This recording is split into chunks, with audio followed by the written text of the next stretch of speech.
from his studios in New York,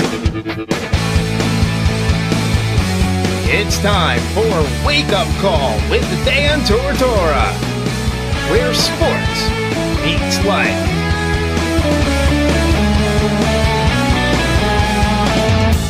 Here's your host, Dan Tortora. Welcome back here to Wake Up Call with Dan Tortora on WakeUpCallDT.com, your one-stop sports shop, and on MixLR.com/WakeUpCallDT. We're inside of the Charney's Men's Clothing Studios, 3150 Erie Boulevard East in Syracuse, New York. Dress up and dress down at Charney's if you're looking for literally anything when it comes to finding socks, suspenders, handkerchiefs, ties, shirts, you know, Tommy Bahama stuff. You want some NBA gear, Syracuse, the Yankees, whatever it may be. Some polo shirts, you're going out golfing, you need a suit, you need a tux. Literally every man can get fitted, set up, and ready to go at Charney's. That's why we're happy to work with them. 3150 Erie Boulevard East in Syracuse, New York. We're in the first hour of Wake Up Call with Dan Tortora since returning from doing our live broadcast on location in Orlando, Florida for the last 4 shows. We are now back in Syracuse, New York, from Central Florida to Central New York, and we are here with Katie Kolinski, and she is, as I said before the break here, spent 7 years under Jim Boeheim at Syracuse with the Orange, some of the most successful years and successful players that they've had in recent history, pretty much the gamut from Dion Waiters to where we are right now. And on top of that, became the director of basketball operations at the University at Buffalo and won a conference tournament championship and got to go into the NCAA tournament, and obviously are led by a tremendous coach, and just so we over at Buffalo. So with that type of intro, Katie is here to talk with us on the Raptors and the Warriors, Game 6 at the Oracle, and also everything that shook out in Game 5. Katie, how you doing today? I'm good. How we doing? I'm doing good. You know, I'm happy I was on vacation. I'm happy I got to do my show still. I'm happy I got to have some fun, and I'm super pissed about the end of that game. So, I mean, it's just whether you're a Raptor fan or not, that final 17 seconds, 17.9 seconds of the game, there was no good shots, no good looks, not working the ball around that well. It looked like there was no play drawn up. There was total confusion. It was probably the one of the, besides turning the ball over, it was single-handedly probably one of the worst possessions you can have as a basketball team. So let's go into that. You've been around basketball forever and a day, and you played. Bring me into the Raptors' last possession and what you took away from it. I just don't think they expected that Kawhi was going to get double-teamed. So the minute he got double-teamed, I think the whole play kind of broke down because in reality, as soon as he got double-teamed, obviously that means somebody's open. So he swung it to Van. But the problem was Lowry and Gasol, Gasol was trying to get Lowry open, so their spacing was off. So at the end of the day, on the swing, if Gasol wasn't so far out, if he was even down, if their spacing was better, normally Kyle Lowry should be open on that play. But their spacing was off because he was trying to get him open off like a down screen. So at that rate, it all broke down at that point because I think the spacing was a little off. But if they had spaced it out better because they didn't expect to get double teamed, it was easy to guard them on the play because you could guard 2 in the corner with Lowry because of the way Gasol was kind of set the down screen. So I think it broke down so quick because Kawhi didn't expect to get double teamed, and I thought the person I would have swung it to would be Danny Green because he's the one that's hit big shots before. So it's tough in the moment. We can sit here and look at it now because it happened, but in the moment, people are going to be so critical, but at the end of the day, he drew up a play to, get Kyle Lowry open in the corner, and Kawhi was supposed to just make a move like he always does, but the one part they didn't think was going to happen was the double team.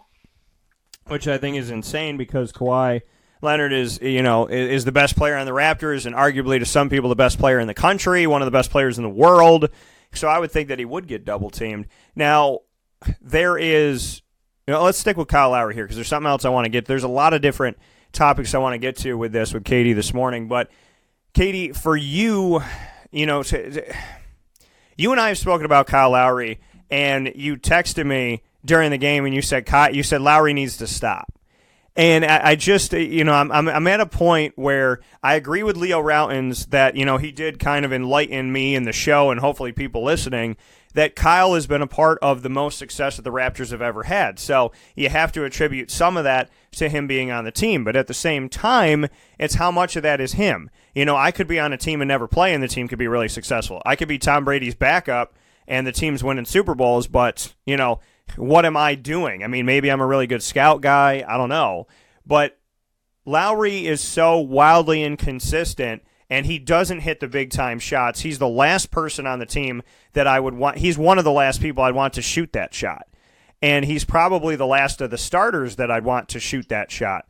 So, just what was your thought? I mean, behind the whole, when you said Lowry needs to stop, what are you seeing from him? Because he has his moments, but if, for the love of God, I mean, if he could score 2 points with 49 seconds left, if he could make a few free throws, if he could steal a ball, if he could get some assists, I mean, I'm not asking for the world. I'm asking for a little bit of this, and I'm asking for a $31 million player, because that's what he is.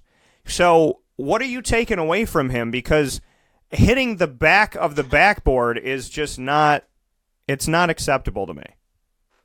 Yeah, I mean, we saw the difference in the last minute of the game from elite to not elite. Like Clay, Curry, they're gonna hit their shots. They're made for those moments. They're the ones that are gonna look at those moments and make those shots.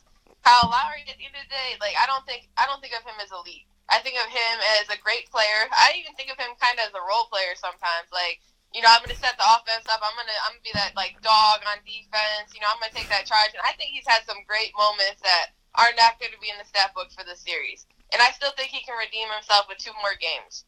But at the end of the day, last minute of the game, your team's trying to win the first championship ever. You can't disappear. You just can't. You have Kawhi and everything. Kawhi stepped up, but all you got to do is hit one shot. And I think I don't know if he has that, he doesn't have that clutch gene. He's just proven it. He's proven it in the series before when you get swept. You have gotten swept. And you had the best team in basketball, the best record. So it's, to me, just not clutch. And some people just aren't clutch. And, hopefully he'll prove me wrong in the next couple days because, I don't know, I just think, they should have never lost that game. That game was won. You can't lose that game. And I think Kyle Lowry, you're the 31 million man who could have prevented it. So. Yeah. And that's the thing is, we wouldn't, if this is, it's what he's getting paid. And I said it years ago. He's making Steph Curry money. He has a contract that is along the lines of Steph Curry. And I'm going to, just to prove my point here, I'm going to look up Steph Curry's thing while we're discussing here on the show because I want to give you the exact numbers of his deal. But Kyle Lowry this season is making $31 million. And Steph is making 37. Last year, Steph made 34. Lowry's going to be close to that next season. So, we're talking about this amount of money. This is an inordinate amount of money. This is a lot of dough that's going to Kyle Lowry. They're paying him as one of the top 5 elite point guards in the country. Yet a couple games ago, he had 2 assists in the entire game. And this is not a witch hunt for Kyle Lowry. And this is not a personal attack on Kyle Lowry. I want to be clear about this. Kyle is somebody who almost got traded a few years ago by the Raptors to the Knicks. And I didn't want it to happen. I was like, if they do this, it's going to be a mistake. And it didn't. They kept him, and I agreed with that deal to keep him. But DeRozan was always, when there's Lowry and DeRozan, you leaned on DeRozan. When there's Lowry and Leonard, you lean on Leonard. There's not a lot of times where I feel like this team can truly lean on Lowry, but if he can show this in Game 6, it's been a long time coming. I want there to be a Lowry resurgence. I want him to score 31 or 35 points in the Oracle and win this championship and have a huge part of it. The emotional side of it, him being the only player that's been on the team through all of this pain and everybody else coming in over the last couple seasons, if not this season, he's the guy that's been through the trenches more than anybody else on the Raptors, but I want to see that moment. I want to see that I've been here, I've bled here, and now I've won here. And there just needs to be more. And I don't think anybody can argue with me that we want to see a little bit more from Kyle Lowry.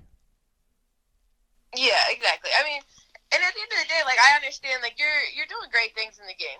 He's a leader. He's You know, he's in their face. He's taking charges. You know, it's clear that he's the leader of the team. But I just think at the end of the day, just score a little bit too. You know, don't be inconsistent. You know, like Curry, not inconsistent. Klay Thompson, not inconsistent. Durant comes in. He has 11 points in 12 minutes. He's not inconsistent. Right. So it's just like, to me, just be a little bit more consistent. I just want consistency with that much money. Absolutely, and I think that you should. Speaking here with Katie Kolinski here on Wake Up Call with Dan Tortora on WakeUpCallDT.com, your one-stop sports shop, and on MixLR.com/WakeUpCallDT. Listen, I don't make $31 million, Katie, and all the companies that I work with want me to be consistent. So I think, you know, consistency is key with any job in any walk of life. Let's talk about consistency with the officiating, though. The NBA has come out and admitted fault in a missed call in Game 5 of the Finals. According to the NBA, Marc Gasol should have been given 2 free throws with 49 seconds left in the game in which Toronto lost by 1 point, 106-105 at home. Gasol was fouled by the Warriors' DeMarcus Cousins on a drive. He missed the shot and tumbled to the floor, and there was no foul. Now, the NBA said Cousins moved into Gasol, quote, initiating contact that affects his driving shot attempt, end quote. So I find this to be interesting because it's great to see it, and at the same time, it doesn't change anything. You can't go back in time. We don't have a DeLorean. There's no Doc Brown and Marty McFly. So it's nice to hear the NBA say, oops, we made a mistake, but the Raptors can't do anything about it. What do you think about this? Because you're the director of basketball ops with the University of Buffalo. I mean, there's calls that go missed all the time. When an officiating crew in a league come out and say, hey, we missed a foul that would have put the Raptors on the line, that would have gave them potentially another shot or two, and by the way, they lost by 1, so they could have actually won the game because of our error. They say this after the game.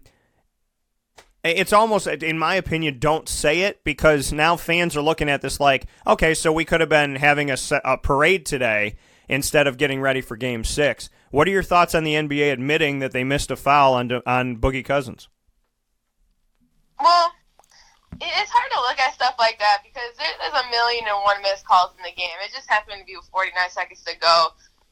I do think though, like the officiating's been kind of funny in the series alone. It's kind of like I felt like the first couple of games, this officiating was kind of Toronto, favored, and then I thought that game was a little Golden State. It's hard to tell. They're gonna be making the calls they think is right during the game, and we can also come at Toronto's defense. If they just got a hand up on Klay Thompson, maybe he doesn't make 2 threes or whatever it is, and it's hard to put it at that. If Kawhi gets double teamed, maybe he makes the right pass out of it. So it's like if you're gonna look at that, I mean. It's tough to call it. I still think, though, Toronto had the ball in their court. They're up 6, and, they have all the momentum, and they call a timeout, and he thinks it's the right, Golden State's tired. Because I think the biggest thing with Durant coming back is if you notice the rotations was a lot easier for Golden State because they had, at all times, you're going to notice Klay or Curry is going to be on the floor with the way they have the sub right now. There's never a time in the game one of the two's not in the game. Yeah. With Durant coming back, they could sit them a little bit longer.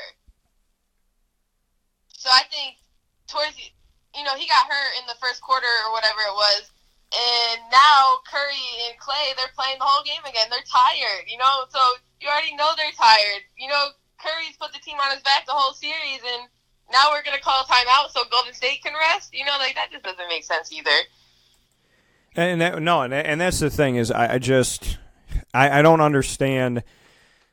So, one of the time, and there was a timeout that was called, and that was also something that was talked about after the game, is that Nick Nurse, as this team was making a push and gaining momentum and putting themselves in a position to win the game, they called a timeout. And he said, well, we had a timeout to give, we had a few of them, so it's a team that essentially stopped their own momentum in a way, and timeouts and time management are always things that you have to be very, very, very careful with and handle with kid gloves.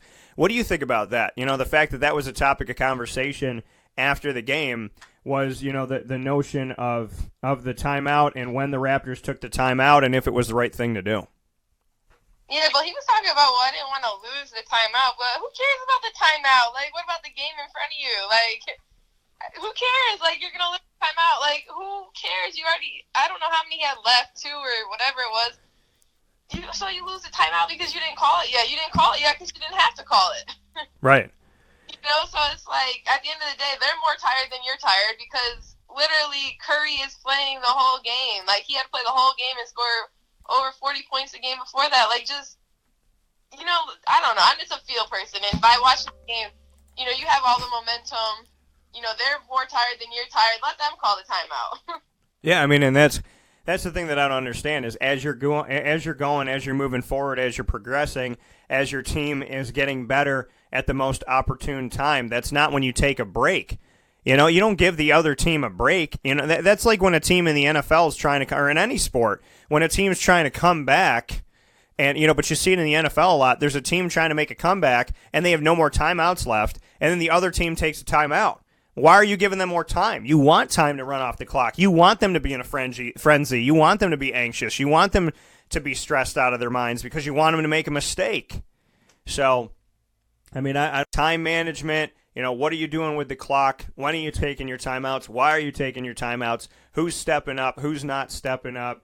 The play at the end of the game where they didn't draw up any play whatsoever. You know what? This is what I think is hilarious. Is you talk about, Nick Nurse wanting to take his timeout because he didn't want to lose it. How about drawing up a play on that? So, you take a timeout that feels seemingly meaningless and you question that, but then you don't set up a play to be ready for the last possession of the game. So, what did you do in that timeout that you didn't do when you could have set your team up and actually ran something? I mean, for goodness sakes, a pick and roll, anything. Just have the guys move around and do what they need to do. If you want the ball to get to Kawhi and he's getting double teamed, then set some picks, set some screens, get some people to roll off. Have Marc Gasol go in front of him, set a screen, and then roll out and then go to the basket. And if Kawhi can't get down the lane, he dumps it off to Marc Gasol, who goes in for a layup. I mean, this is textbook fundamental basketball that we didn't see. And I think whether you're a fan of the Raptors or not, a fan of the NBA or not, when real recognizes real. And I think that when you love basketball, Katie, you just watch that last possession and you can't help but get frustrated because it looked like they were just completely and utterly confused and there was no plan. And to waste time on the basketball court, especially when you're down by 1 and you can win a championship, you don't want to give games away. And a team that's won multiple titles doesn't need any help. So, I mean, it's to me, it's as a basketball fan, it's frustrating to break down the film on that last play and to see everything that didn't happen when you know that fundamentally this team should be smart enough, any team in the NBA should be smart enough and comprised of good enough players from around the world to be able to do something down by a point. Yeah, I think too though, like it's so easy to be critical. I think he's coached his butt off in this series, and I think he's coached his butt off in the playoffs. And I think he's a phenomenal coach. And I know people say, well, he's a young coach, but he has experience. He's not a young coach. He's been coaching a long time, and I think it's just one of those things where you kind of just learn as you go. So I think for him, he's going to learn from this moment. I don't think you'll ever see that again. And it's easy too. Like if they win the game, we're not going to sit here and be like, well, why did he call that timeout? If they somehow Kyle Lowry makes that shot, we're not going to be talking about, well, why did he draw up a play like that? It's so easy to do when stuff doesn't work out the way people want it to work out. So, I'm not going to be that critical of him because I think he's a phenomenal coach, and I think like anyone in his shoes, like you're just going to learn from it. So even like Steve Kerr, like. Steve Kerr just happened to set the double team at the end of the game. Like, I think that's a great call. So I think, and the thing about basketball is a game of chess, Steve Kerr made his move, and Nick Nurse made his move, but, Kerr made the better move. So that's just how basketball is. No, and I agree with you on that. Like you said, if it had worked out, if the timeout had worked, if they got a steal after the timeout or something like that, or just ultimately they won the game, we wouldn't be talking about this. And I don't want to take anything away from Nick Nurse. I think he's been a tremendous coach. He's definitely stepped up more than you and I had anticipated when the move that was made. So, I mean, I got nothing but the utmost respect for what he has done. It's just, to me, to not run a play, or even if he wanted to play and the team just didn't do it. It just comes down to the fact of you don't want to waste a possession, and this was a possession that would have silenced the series. I mean, this would have ended everything, and, they're still in the lead. They're still in the driver's seat. Like I told people, the last few days, I said, listen, they have 3 chances to win 1 game, but it doesn't mean you want to take all 3 chances. You don't want to push your luck. But, I mean, this Raptors team has been strong. They've been vibrant. They've worked their tails off to get to where they are right now. And, I don't think a lot of people ever anticipated that they were going to be here. So they have a lot to fight for and a lot to be proud of. And, with that being said, as they fight toward Game 6, what is your take on this? I mean, the Raptors have won twice in Oracle, which is not an easy thing to do. They won in the regular season in Oracle by 20 without Kawhi Leonard, mind you. And here they are going back to Oracle again. What is your take on this opportunity in Game 6? I mean, did Toronto show you enough in Game 5, even though they didn't win it, that they can still take this series? How are you looking at it right now? Well, I thought in Game 5 they were the better team again. Every game in the series I thought they were the better team without Durant on the floor. When Durant was on the floor, I didn't think they were the better team. Healthy Durant's a totally different team for Golden State. But I think that without Durant playing, and obviously he's a torn Achilles or whatever they're going to diagnose him as, I think you got to win the game. I think you're the better team. The good thing about Kawhi is he's not going to let the team get down about that loss. He's not going to let them cry about it. He's going to get them ready for the next game. I think Kyle Lowry has that type of leadership too, where they'll be ready. And I think it's a must. Obviously, it's a must win because you want to win a championship, but you don't want to go to a Game 7 with them. No, you don't want to go to a Game 7 with Golden State by any stretch of the imagination. Katie Kolinski here with us, University of Buffalo, and before that, Syracuse on the basketball side for men's and women's basketball. Katie, before I let you go here, I want to get into the Kevin Durant injury. I mean, Kevin Durant coming back. I thought a lot of this was smoke and mirrors.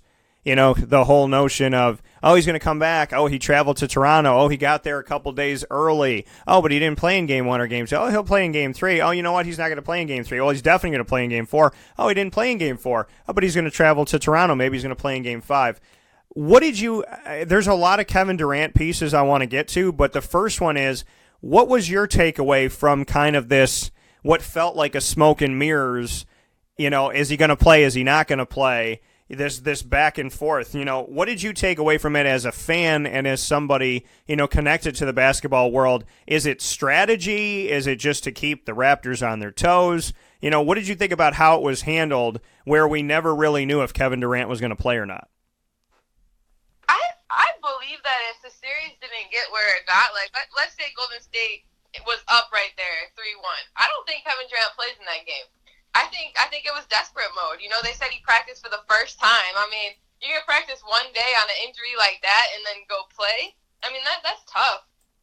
And every time, like, it was funny when I was watching the game with him in, I'm like, why is Durant doing so much with the ball? I'm like, but it's in your nature to be a killer. So I'm like, why doesn't he just, like, shoot threes and spot up? Like, he's going full force, like, at these guys. I'm like, I don't know if I would do that the next day, but with, someone like you get in the heat of the game and stuff, you're not going to slow down. So I was a little like, wow, I'm surprised he's really, like, has the ball in his hand. Even when he brought the ball up on that possession, I was like, why is he bringing the ball up? Like, he's really doing the most off of, like, an injury like that. So I was a little surprised, like, that he was trying to do as much as he was. But, when you're a killer, you're going to play to your fullest potential. So, I knew, I don't know, I was worried the whole time. I was like, I don't know why he's playing right now. I don't know if it was a calf or Achilles before that, but I had that calf injury, like I said before. Like, that's no joke. Like, you cannot play full basketball like that off a calf injury. Even if it's like a tearing your calf, like, that recovery for me was crazy. So,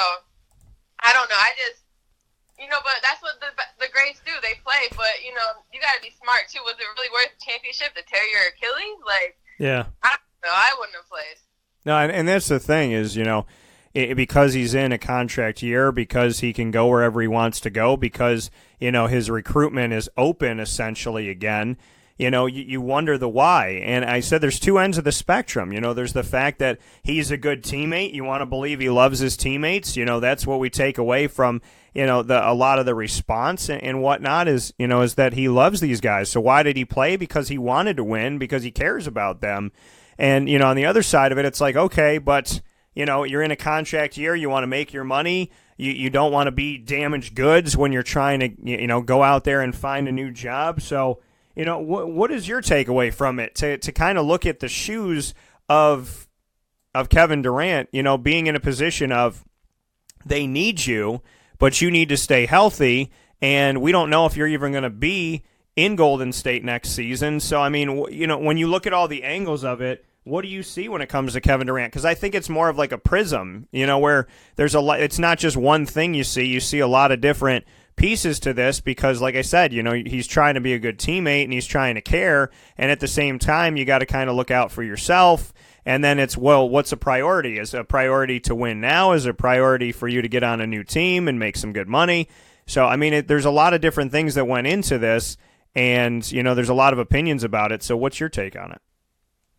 Yeah, I mean, this is going to change what happened, but, it's just tough because I think Kevin Durant cares so much about what people think of him and, what fans are saying, and, he has a big heart, the only reason he cares that people talking because of his heart that he has. He cares what people think, and people see that as a negative for him, like, oh, why is Durant, coming at fans? But it's because he cares. He puts his whole life into this game. He's the top 2, 3, 4 player in the country, or the whole planet. So for him, I have a lot of respect for KD. I think, men are supposed to be tough and not care, but everyone cares. At the end of the day, a lot of people are insecure.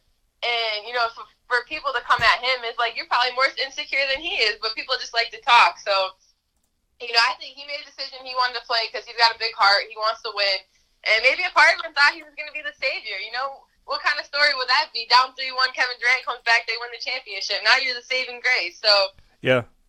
He probably thought just 3 games, I can make it work, but I wouldn't have played. I don't care. I'm trying to make money. My longevity is a lot more important than winning a championship. So you could win 3, 4 more championships, with his type of talent, So I think it's crazy he played, but. Well, no, and that's the hard part, and that's the catch-22 of it all is, you're trying to be a good teammate, and you want to win with these guys, but the thing is, what's the future hold? Now, after the game, the Warriors general manager, Bob Myers, was, and I watched this in real time. I mean, this man was extremely emotional. Very, you would have thought somebody died over here. I mean, just very shaken up, very sad, and, and just seemingly looking like he just got scolded by somebody. Like somebody was going to take his job away or something like that. He just did not. I have never seen a general manager, be that broken up over a player, and if he is that broken up over a player, not publicly. Now, I do want to address the fact that when people have emotion, especially men, like you said, we're supposed to be tough. Listen, I cry when I want to cry, I laugh when I want to laugh, I do what I want to do. You flex your muscle when you got to flex your muscle. But I believe that the strongest people out there are the people that can show their emotion, because the people that are just like a piece of sandpaper are not really giving anything into the world. They're not making a mark. They're just kind of there.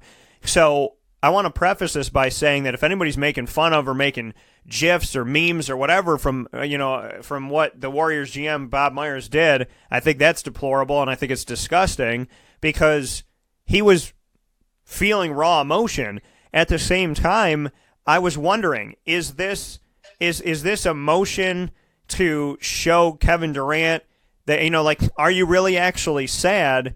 But on top of that, is this a chess move to show Kevin that you're so much more and we love you and nobody's going to love you like we do because we want you to stay here?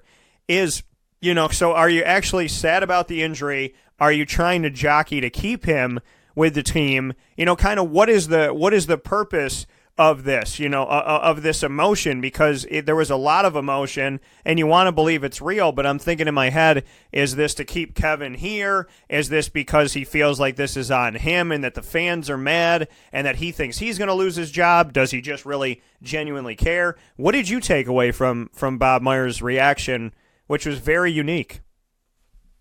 Yeah, I think, I think everything Golden State does is like a whole entire franchise is authentic. Like they just have that family atmosphere. It starts with Steve Kerr and the players and Curry and Klay Thompson and Durant. They're all just good people, Draymond.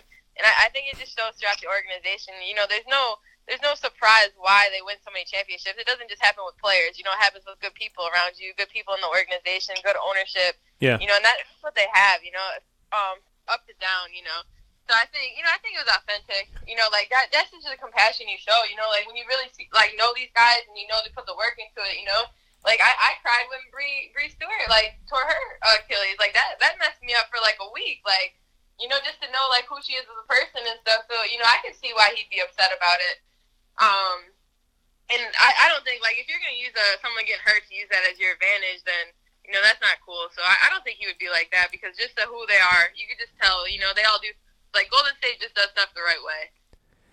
Well, and to have this, this reaction. I mean, Bob took it personally, and he said, "This is on me." And they didn't ask a lot of questions in the media, but one of the questions that somebody asked him why, and he said because I'm the general manager. I oversee this team. So the player operations and whatnot is on me. What do you think about this? Like him saying, hey, Kevin going back out there and unfortunately getting injured, I'm going to take responsibility for that. Yeah, but that just shows like who they all are. I'm sure Curve takes responsibility. I'm sure, the trainers take responsibility. I'm sure a lot of people are going to take that responsibility because, that's what you do in that business. You take ownership, and I think that's good. Finally someone took some type of ownership. A lot of people don't do that, and they don't say anything, They might be feeling it, but, to be able to go out there and really put yourself out there like that, says a lot. And, I respect him saying it. No, absolutely. Speaking here with Katie Kolinski. Katie, to wrap up this, and kind of look at everything moving forward here, we don't have Kevin Durant on this team, on the floor. We had him for a hot moment. Is this the end? Do you feel like this is a sad end to a short era of Kevin Durant in Golden State? It's hard to say because he's going to be out a whole year, so he's not going to be back next season. So even if he does sign 1 year with them or, end his contract with them, he's still going to be able to have a chance to have free agency. And I think anyone would still take a Kevin Durant even with after a torn Achilles, but it might be his best option just to rehab in Golden State and be with them another season, even though he's not going to play. I think they'd honor his contract still. And, it's going to be interesting now because that just changed the dynamic of everything because now that's one less superstar people are going to be pursuing. So it'll be interesting to see how it all plays out. But if I'm him, I'm just going to stay there another year and just finish out the contract. Or does he have another year left? He could buy out. He could leave his contract, I think. Yeah, if we look at Kevin Durant's, I believe that he has his player option coming up right now, and to take a look here. So if we look at this right now and what the impact can be, so he can exercise his $31.5 million player option in return for the Warriors' 2019-20 season.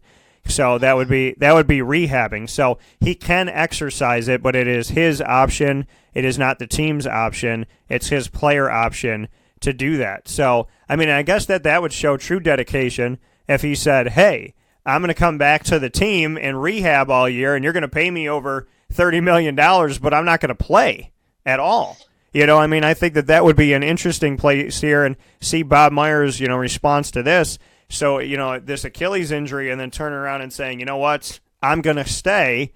I'm not going to play for you, and you're going to have to pay me a lot of money. So for him, I think it's a no-brainer. Stay with the team that you're with. Stay with the family that loves you and rehab. But for the Warriors, that's $30+ million that's not going to be on the floor for the entire season. Yep. And then still we don't know what Klay's going to do. Some of those guys are getting older. Iguodala's getting older. Livingston's getting older. So it's going to be interesting to see what way their franchise goes after this. That's a big blow. DeMarcus Cousins, he only signed a 1-year contract, so, he has to make a decision where he's going to go, and he's probably going to get paid some money, so I could see him leaving. So it's a lot of factors with that team now. Looney's banged up. We'll see how he recovers from it. They got some young guys in there, McKinney, Quinn Cook. So it's gonna be, this offseason is gonna be a memorable one, I think. So it's Game 6. We're going to the Oracle one last time. Raptors, Warriors. Raptors leading the series 3-2. No Kevin Durant once again. The Raptors are in a position. He made 11 points in 12 minutes, something ridiculous like that. So no Kevin Durant. This team only lost by 1 in a comeback where Kevin Durant was playing and Steph Curry and Klay Thompson were shooting lights out at the end of the game. What are your thoughts on Game 6 as we move forward? No reason not to win that game if you're Toronto. You go in there, Kyle has to step up, Kawhi has to step up. You can't. Their guys are going to step up. Klay's going to step up.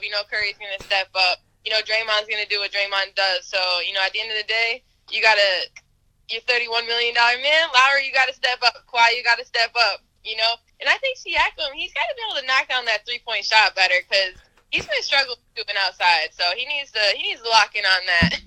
Yeah, and he needs to make the jump shot in general. It takes a bunch of, and Serge Ibaka, for goodness sakes, takes that mid-range jumper and it goes in 1 out of 10 times. You gotta do what you gotta do. Listen, Van Vliet had to step it up because he was quiet, and I think it might have had to do with the psyche because he had a child on the way. That child's born. He's been playing better. Lowry, I'm waiting for that Lowry moment. I'm waiting for that where it finally all culminates. What's happening here that's holding this guy back? Because he's not a bad player. Obviously, he's not a bad player. But, if he steps up and Van Vliet and Siakam and all this stuff, this Raptors team has proven that they are championship worthy. Now they just have to do it. It's one thing to be worthy of it. It's another thing to be hoisting it. The Warriors can tell you all about that. With that being said, Katie Kolinski, University of Buffalo Director of Basketball Ops for women's basketball, and 7 years before that at Syracuse. Katie, as always, I appreciate and respect you, and I thank you so much for being the biggest Raptors fan in America. And it's always a pleasure to be on your show. All right, I'll talk with you soon. All right.